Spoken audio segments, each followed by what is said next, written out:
Happy Tuesday to you guys. We're at day 2 of when Mick Hart was here.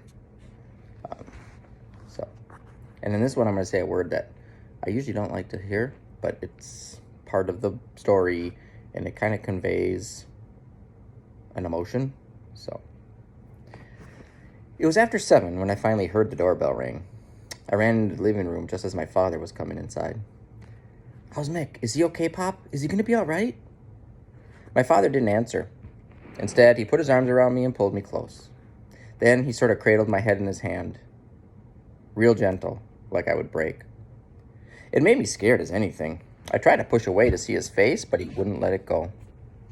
I pushed once more, only harder this time. It took him by surprise, I think, and he quick turned his face away from me, but not before I saw him wipe his eyes on his coat sleeve. I froze with fear. "Pop?" He pulled me close again. Then, in a voice so faint I could barely hear him, he whispered the words, "He's gone." When we walked across the street that night, I held on to my father with both arms. My feet kept tripping over his, and twice we almost fell down. But I wouldn't let go. The house was dark when we went inside. The only light was this dim glow coming from underneath my parents' bedroom door. It gave me the chills to see that. Right away, I started turning on the lights. All of them, I mean. Every switch I came to. Even the little bulb over the kitchen stove. I still hadn't cried. It wasn't that kind of pain yet. Mostly it was just this total feeling of emptiness in my gut, like a cannonball had been shot cleanly through my middle. And I swear to God, I actually remember reaching under my sweatshirt and touching my stomach to see if you could feel the hole from the outside. After all the lights were on, I went back to the kitchen where my father was. And he was just standing there, right in the center of the room, with his arms hanging limp at his sides. He sat down for a second, then got right up again. "I should go check on your mother. The doctor gave her some kind of pill to help her sleep." I nodded. Then I watched him go down the hall. He was walking real slow, like an old man almost. Only when he got across from Mick's room, he stopped altogether and started running his fingers through his hair. Like you do when you're worried about some big, important decision you have to make. Then his hand reached out and closed my brother's door. "No, don't do that. I don't want you to do that," I screamed. Pop pulled his hand away so fast it was like the doorknob had caught on fire. I ran to where he was standing. "Please, Pop," I begged. "Please." I pushed Mick's door open again. "Please." My father broke down then, heaving these terrible sobs into his hands. I went numb when I heard it. I couldn't move. I couldn't do anything to comfort him. It's just so scary, Hearing your pop cry like that, even after you had gone into his room, I still couldn't get the sound of it out of my mind. I think that's when it first hit me that we were in way over our heads on this one. This was one of those tragedies that needed a family that knew what it was doing, like the Kennedys, the Queen of England, and her whole bunch. Not a family like ours, that comes unglued if someone doesn't follow the morning bathroom schedule. I don't know how long I stood there in the hall that night. All I remember is when I looked up, the lights from the hall were reflecting off of Mick's dresser mirror, and I saw pictures of Wocket stuck all around the frame. Wocket was our dog. Mick named her. It was before he could pronounce his R's. She was part Basset Hound and part Beagle. We got her for Christmas when Mick was 3. She was supposed to be for both of us, but the day before New Year's, Wocket chewed up my Malibu Barbie and spit out the blonde hair in her dog dish. So after that, the two of us weren't that close. She really loved Mick, though. She followed him around like a shadow, practically. And when he finally started kindergarten, she'd carry his favorite stuffed animal, the dirty skunk named Stinky, in her mouth all day until he got home. Wocket was more like a friend to Mick than a pet. He actually discussed things with her. Instead of teaching her dog tricks, he taught her human stuff. Like how to untie his shoelaces and open the bathroom door. He also taught her to wear a red cowboy hat, which sounds stupid, I know, but Wocket really came to love that hat. In the mornings, she wouldn't go outside until Mick put it on her head and pulled her ears through these special slits that had been cut on both sides. It's been over a year since we had to have her put to sleep. She had bone cancer and she was in a lot of pain. So it's not like we had a choice or anything. We all went to the vet with her that day, but Mick was the only one who went in the room with her when it happened. When he came out, his shirt was covered with Wackett's fur from where he had been hugging her till the very end. He wasn't crying, though, and I remember wondering how in the world he could stay so strong. The next afternoon after Gilligan's Island, the clock in the living room started to chime, and Mick automatically got off the couch to go fix Wackett her dinner. He was halfway to the kitchen before he remembered. He stopped real sudden in the hall and just stood there in a second. Then he ran into the bathroom and threw up. My mother knocked on the door, but he told her to go away. As soon as she left, he went into his room and didn't come out for hours. That night, Mick came to the dinner table wearing Wackett's red cowboy hat on his head. It wasn't on purpose, I don't think. He'd been wearing it all afternoon and had just forgotten it was there. He talked about her the whole time we ate, telling us his favorite Wackett stories and all. Then after dinner, he took me back to his room and showed me this little pile of fur he had collected from the rug in his shirt and other places. He had put it in a baggie and had it on display on his bookshelf. It was just so touching, you know? A couple minutes later, he caught a glimpse of himself in the mirror and realized he was still wearing her hat. His face went totally sad. What if I forget her, Phoebe? If I forget her, it'll be like she was never even here. So that night, me and Mick went through all the family albums, finding pictures of Wackett and sticking them into the sides of his mirror to make sure he'd never forget. He didn't either. From then on, whenever he went into his room, the first thing he did was look in his room. "Hiya, Wackett, how you doing, girl?" he'd say. "You doing okay today?" And I don't think I ever loved my brother more than when I heard him talk to those pictures. I swear to God, I don't. It's weird remembering that now, because after the accident, I was never once tempted to look through our family albums for pictures of Mick. In fact, looking at his picture made me feel sick inside. We didn't tell our favorite Mick stories at dinner either. We didn't even eat dinner, really. None of us had an appetite. And besides, no one wanted to sit at the table with an empty chair right in front of our faces. So we mostly just ate cereal standing up if we got hungry, which was never, so no problem. Our lives got simpler in other ways, too. Like, we didn't talk that much because nothing seemed important enough to say. And even though the TV was always on, we almost never sat down to watch it. Every show seemed stupid. Even the news seemed stupid. Pop and I did try to watch the Discovery Channel one night, but it was all about the Serengeti Plain in Africa, and every scene had some animal being killed by some other animal. We turned it off just as a cheetah was about to pounce on one of those springy little antelope things. I mean, who needs to see that, you know? "The Serengeti sucks," I said. Usually I don't say sucks in front of my father. He thinks it's crude. But this time he nodded and said, "Yeah, it does."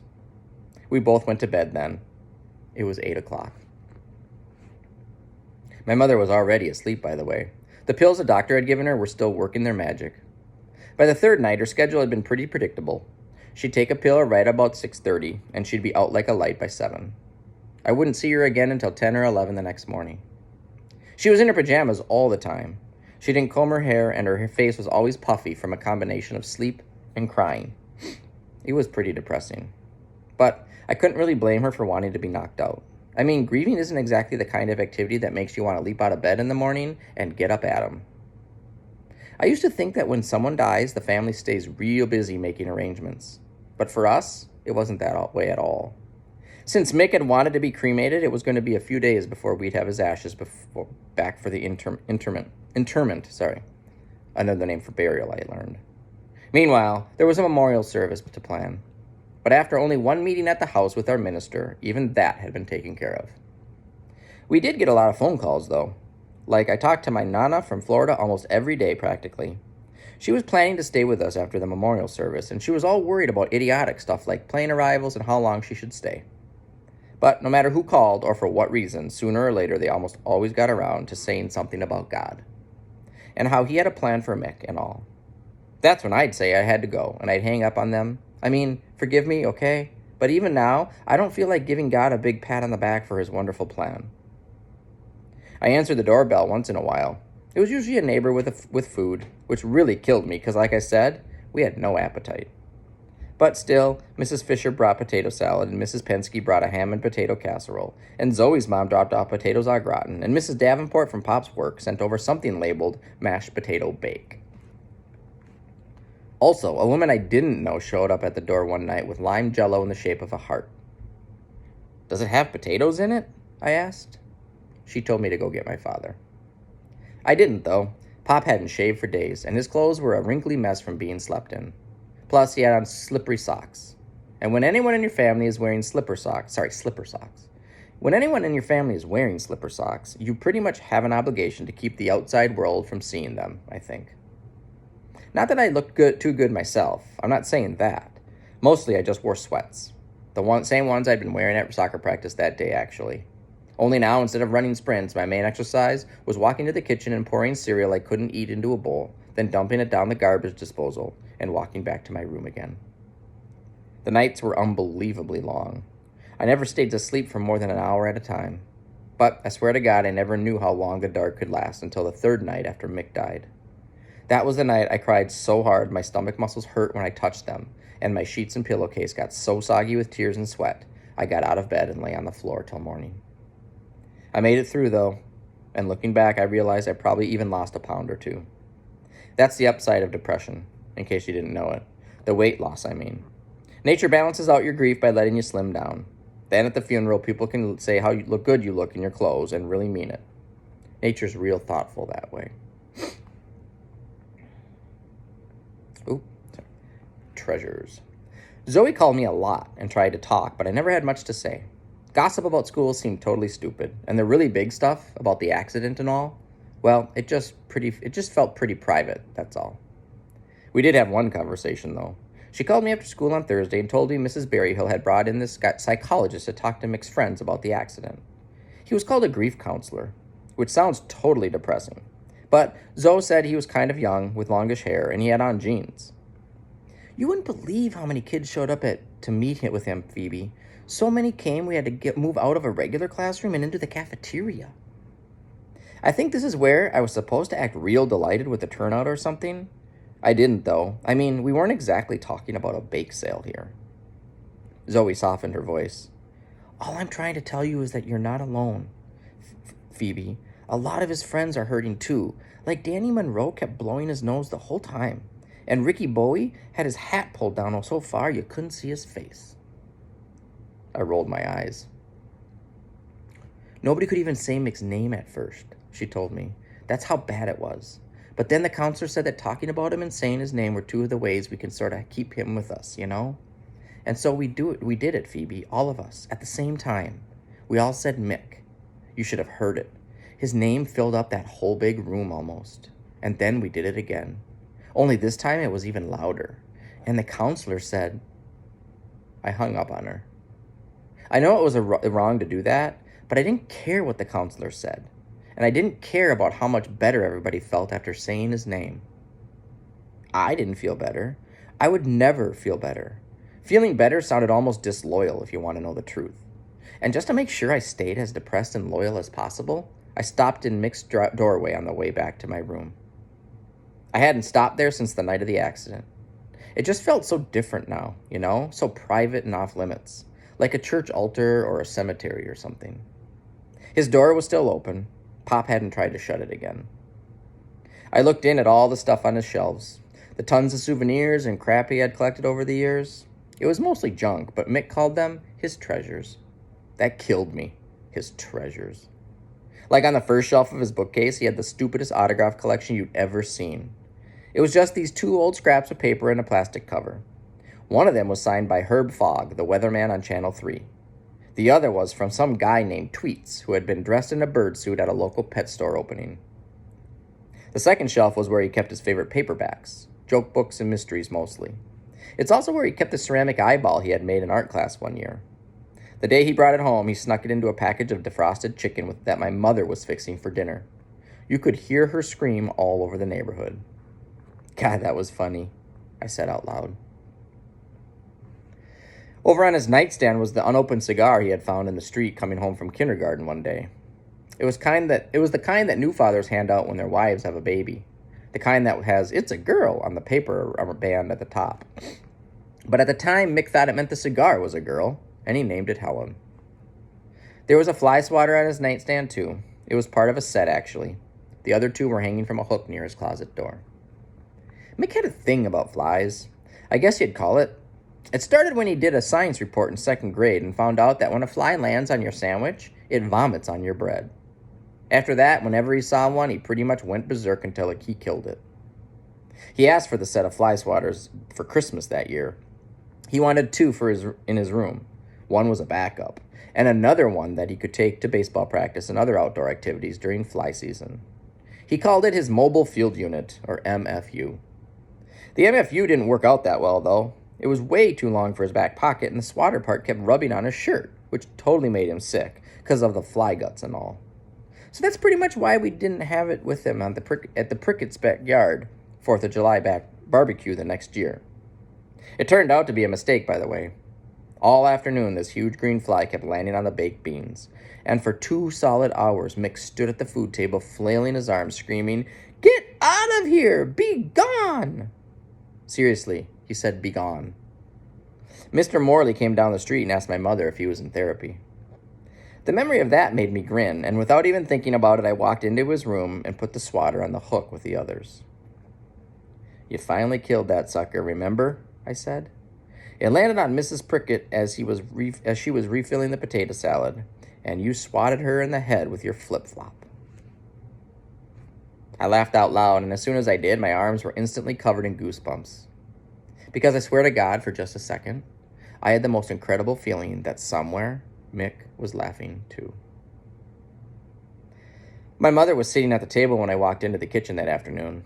She had just gotten out of the shower and was all dressed for bed again. I sat down in the chair next to her and waved my fingers hello. We hadn't been talking that much, her and me. Hardly at all, in fact. But I wanted to now. Or needed to, I guess you'd say. "Mom, I was sort of wondering, do you think he can hear us?" My mother shut her eyes tight. "Phoebe, please." Yeah, I know, but just think about it for a second, okay? I mean, wouldn't that be so great? If he could hear us when we talk? 'Cause see, I was in his room just now and... My mother put her hands over her ears and stood up. Then, before I even knew what was happening, she had hurried out the back door and shut it hard behind her. It had been raining most of the day, but now the rain had turned to mist. And through the glass, I watched her walk to the middle of the wet yard and sit down in a lawn chair with her back to me. For the next few seconds, I struggled not to cry. Then, all of a sudden, it was like something exploded inside of me, and I ran to the door and pulled it open wide. "This isn't only about you, Mother. I loved him too, you know. I miss him too." I slammed the door so hard I thought the glass would break into a million pieces. Then I charged right through the house and straight out the front door. And it was weird too, because even though I hadn't thought about where I was going, I automatically headed for school, running as fast as I could to where the accident happened.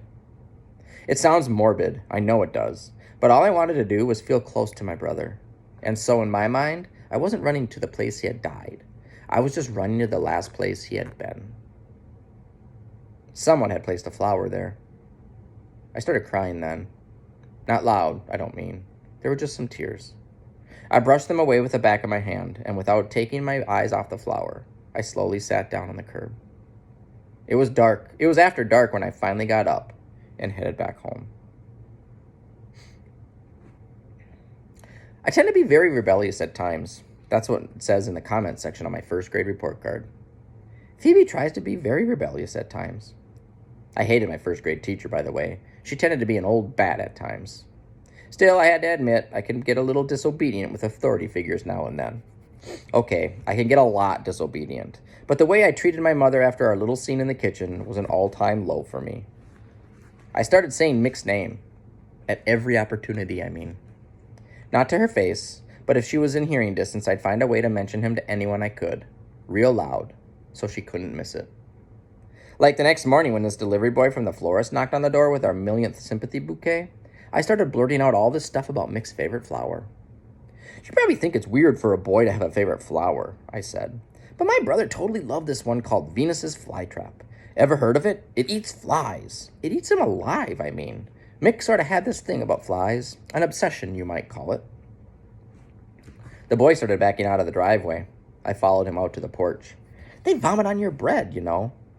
The kid ended up running back to his truck. It was pretty funny, actually, in a gruesome sort of way. That afternoon, I told our mail carrier about the time Mick put a rubber snake in the mailbox. You should have been there, I told her.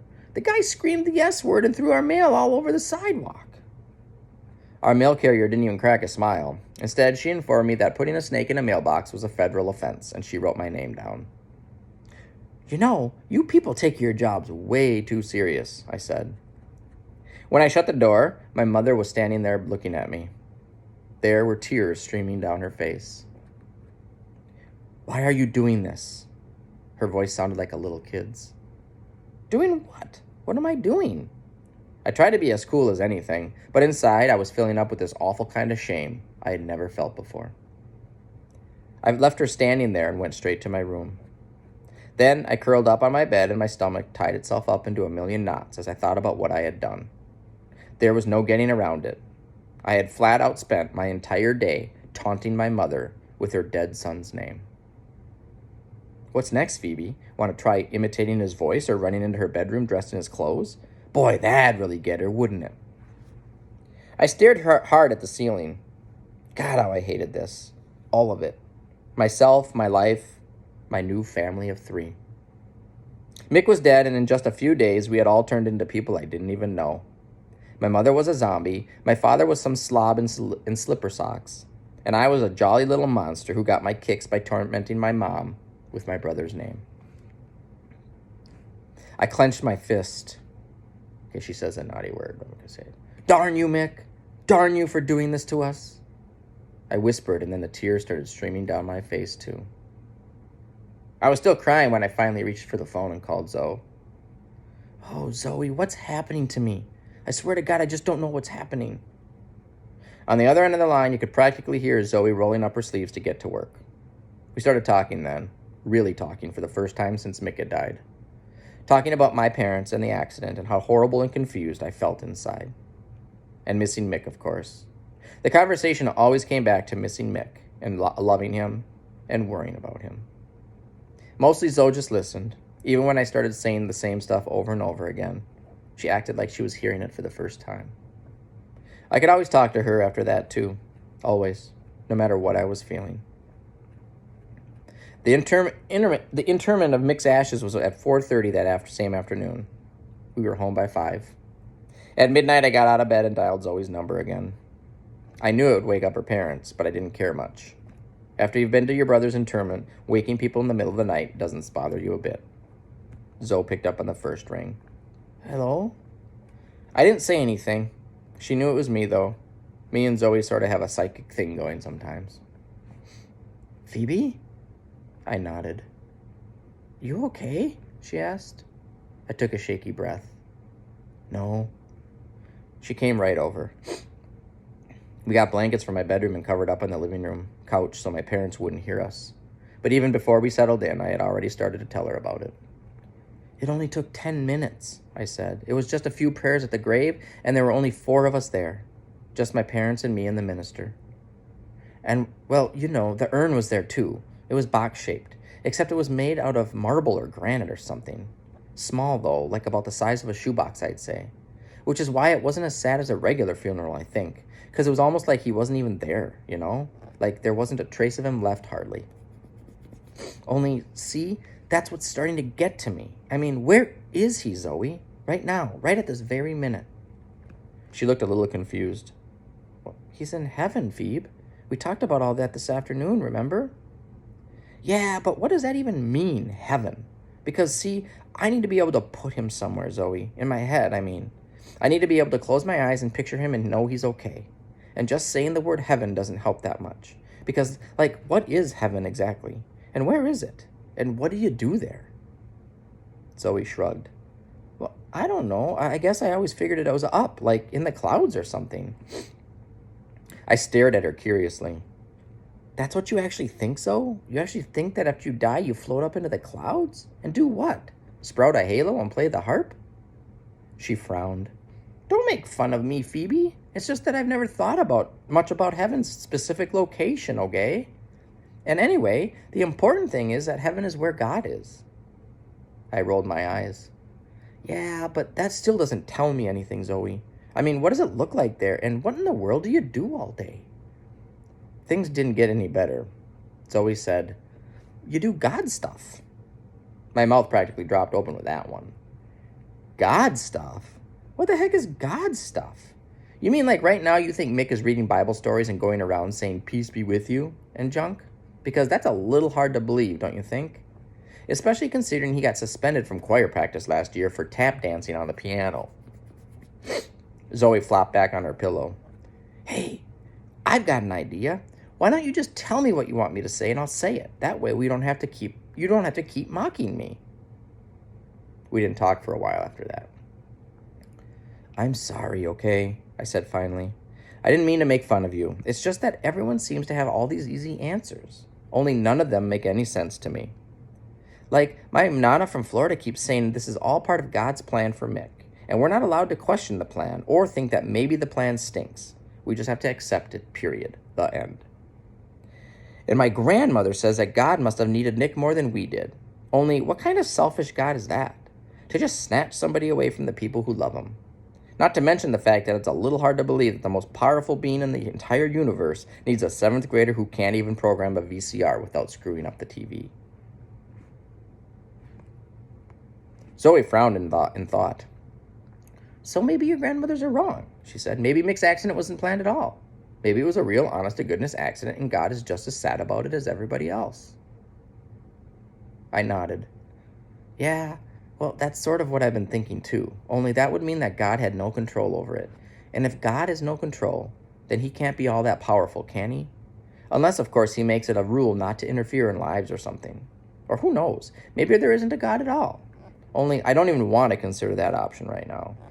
The point is, there's no way to know any of this stuff for absolute positive sure. Just like there's no way to know what Mick's doing right now, or who he's with, or if he's lonely or scared.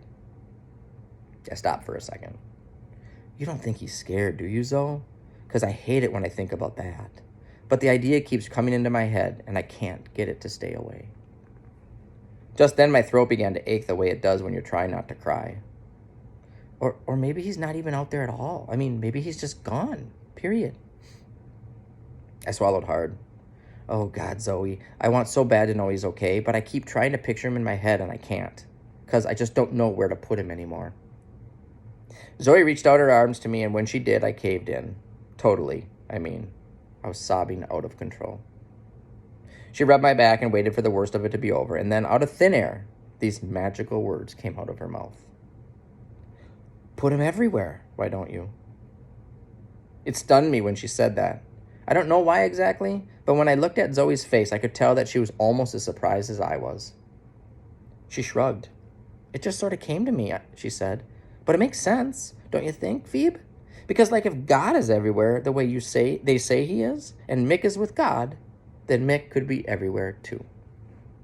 She raised her eyebrows. Couldn't he? For a second, I couldn't even answer. I was still just as amazed, you know, at how right it felt.